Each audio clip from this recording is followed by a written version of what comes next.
இந்த வீடியோவில் நம்ம என்ன பார்க்க போறோம்னா 2026 ஜூன் மாதம் நடக்கக்கூடிய குரு பெயர்ச்சி மகர ராசிக்கு எத்தகைய ஒரு பலாபலன்கள் நிறைந்த அடுத்த 13 மாதங்கள், அதாவது ஜூன் 2026 ஜூன் 2027 வரைக்கும் இருக்கக்கூடிய காலகட்டம் மகர ராசிக்கு குரு பெயர்ச்சியால் எந்த ஒரு பலாபலன்கள் இருக்கு, எது மாதிரி விஷயங்கள் காத்திருக்கிறது, எது மாதிரி பலாபலன்கள், எது மாதிரி வாழ்க்கை சம்பவங்கள் நம்ம எதிர்பார்க்கலாம் அப்படிங்கிறது மகர ராசிக்கு சயின்டிஃபிக் வேதிக் அஸ்ட்ராலஜி முறையில் எந்த விதத்தையும் மிகைப்படுத்தாமல், மூட நம்பிக்கைக்குள்ள போகாமல், பரிகாரங்களுக்கு போகாமல், உள்ளது உள்ளவாறு ஒரு கிரகம் ஒரு இடத்துல சஞ்சரிக்கும் பொழுது கர்மாவின் அடிப்படையில், அந்த இந்திய வேத ஜோதிட அடிப்படையிலான ஒளி தத்துவ பிரகாரம் எப்படி நம்மளுடைய கர்மா செயல்படுகிறது, எந்த மாதிரி ஒரு தாக்கத்தை அந்தந்த ராசிக்கு அந்தந்த கிரகங்கள் கொடுக்கிறார். குறிப்பாக குரு மாறுவதனால், குரு கடகத்தில் இருக்கக்கூடிய குரு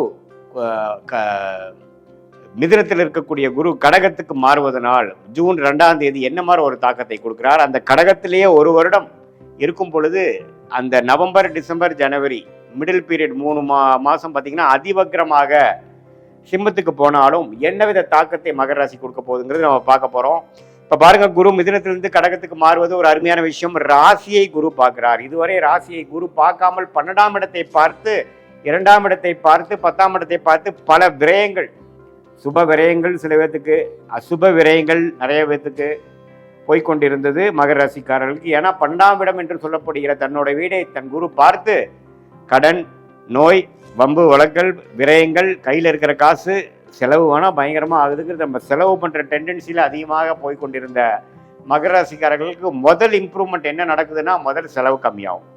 முதல் தேவையற்ற செயல்பாடுகள், அதாவது மாணவர்களாக இருந்தாலும் சரி, இளம் வயதினராக இருந்தாலும் சரி, தேவையற்ற ஒரு நடவடிக்கைகள், தேவையற்ற செயல் விஷயங்கள்லாம் கொஞ்சம் ஸ்டாப் ஆகி நம்ம என்ன பண்ணிட்டு இருக்கோம், இப்போ என்ன பண்ணுனா நம்மளோட குறிக்கோள் அடைய முடியும், நம்ம ஏன் இப்படி நமக்கு எதுவுமே மிஞ்ச மாட்டேங்குது, நம்மளுடைய ப்ரோக்ரஸ் ஏன் நம்ம ஸ்லோவாக இருக்குது அப்படிங்கிறத நீங்களே ரீதிங்க் பண்ணுற மாதிரி ஒரு விஷயத்தை எல்லாமே அசிமுலேட் பண்ணி யோசிக்கக்கூடிய அந்த தருணம் தான் உச்சகுருவின் பார்வை உங்களுடைய மனோகாரகன் என்று சொல்லப்படுகிற ராசியை பார்ப்பது.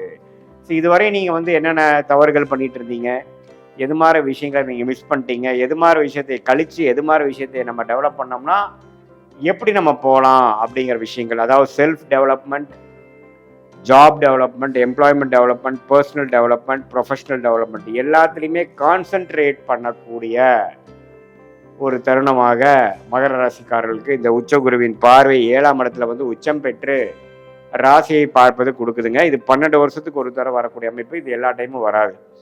இதே மாதிரி கல்யாணம் ஆகாமல் இருக்கிறவங்களுக்கு கொஞ்சம் டக்குன்னு கல்யாணம் நடக்கிறது, நண்பர்களிடையே நல்ல ஒரு ஒருங்கிணைப்பு, நல்ல ஒரு சோஷியல் லைஃப் இம்ப்ரூவ் ஆகிற மாதிரி, நெட்வொர்க்ஸ் இன்க்ரீஸ் ஆகிற மாதிரி, நம்ம ஸ்டேட்டஸ் உலகத்தில் டெவலப் ஆகிற மாதிரி, அதே மாதிரி பார்ட்னர்ஷிப்பு, புது நட்பு, புது அசோசியேஷன், புது கிளைண்ட்ஸ் அப்படிங்கிற விஷயத்தில் நல்ல ஒரு அபிவிருத்தி, நல்ல ஒரு டெவலப்மெண்ட், நல்ல ஒரு பிரகாசமான ஒரு முன்னேற்றம் 7ஆம் இடத்துல குரு உச்சம் பெற்று 7ஆம் வீட்டை அதிக திருட்பலம் கொடுப்பதனால நம்மளுடைய சொசைட்டி இருக்கக்கூடிய ஸ்டாண்டிங், நம்மளுடைய சோஷியல் லைஃப் எல்லாமே ஓரளவுக்கு நல்லா வரும்.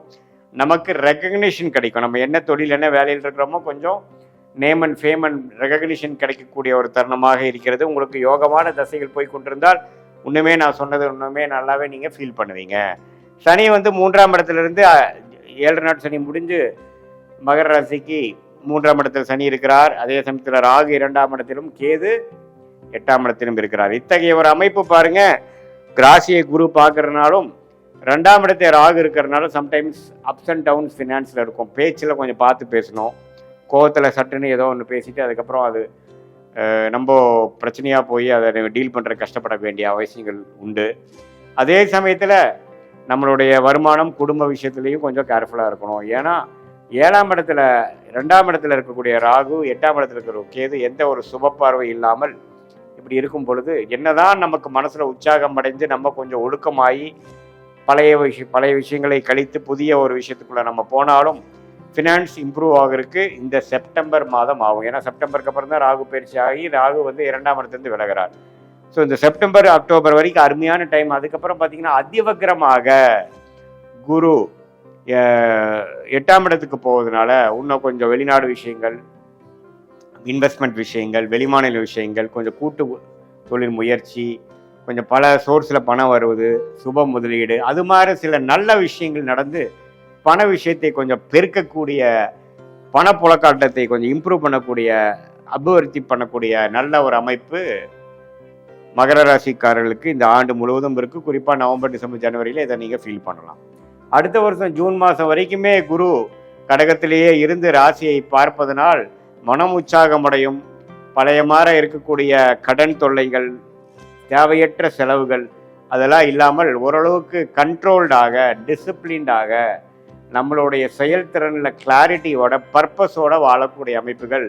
மாணவர்கள் நல்லா சிரத்தையாக படிக்கிறது, குறிக்கோளோட செயல்படுறது, இளம் வயதினர் பார்த்தீங்கன்னா நல்லா படித்து முடிச்சதுக்கு அதுக்கேற்ற மாதிரி வேலை தேடி வேலை வாங்குறது. அதே மாதிரி கல்யாணம் ஆகாமல் இருக்கக்கூடிய நடுத்தர வயதினருக்கு டக்குன்னு ஒரு கல்யாணம் அமையிறது, காதல் கை கூடுறது, தொழிலதிபர்களுக்கு டக்குன்னு நல்ல ஒரு பார்ட்னர்ஷிப் ஃபண்டிங் கிடச்சி நல்ல ஒரு தொழில் அபிவிருத்தி பெறுவது.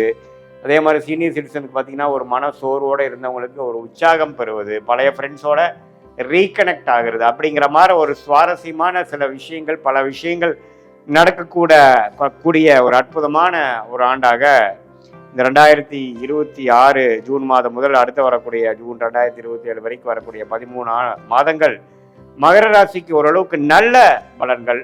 மனம்பு உற்சாகம், ஒழுக்கம், தைரியம், நெகட்டிவான எண்ணங்கள்லாம் போய் லேசினஸ், சோம்பேறித்தனம் போய் கொஞ்சம் உற்சாகம் அடைகிறது, கெட்ட பழக்கங்கள் நம்மளை விட்டு விலகி கொஞ்சம் உடம்பு ஓரளவுக்கு ரெடி ஆகுறது, மனசு ரெடி ஆகுறது, நல்லவர்களோட பழக்கங்கள் அதிகமாக வர்றது, தீயவர்கள் பழக்கம் கம்மியாகிறது. இது மாதிரி பல விஷயங்கள் இந்த ஜென்மசனியில் 2020, 21, 22 வந்து கொஞ்சம் தவறான பாதையில் போன இளம் வயதியர்கள் எல்லாமே ஓரளவுக்கு ஒழுக்க பாதைக்குள்ளே இனிமேல் ஒழுக்கம்னா என்ன, வாழ்க்கைனா என்ன, நண்பர்கள்னா என்ன, பெற்றோர்கள்னா என்ன அப்படிங்கிற மாதிரி நல்ல விஷயங்கள் புரிதலோட, நல்ல மெச்சூரிட்டியோட வாழக்கூடிய ஒரு வாழ்க்கைக்கு வேணுங்கிற அடித்தளத்தை கொடுக்கக்கூடிய ஒரு அற்புதமான ஒரு ஆண்டாக இந்த குரு பயிற்சி 2026 ஜூனுக்கு மேலே வரக்கூடியது மகர ராசிக்கு கொடுக்குதுங்க. இது பொதுவான பலனை தவிர உங்களுடைய பிறந்த தேதி, பிறந்த நேரம், பிறந்த ஊரை வைத்து வரக்கூடிய திருக்கணித பஞ்சாங்கத்தில் நம்மளுடைய ஜாதகத்தை போட்டு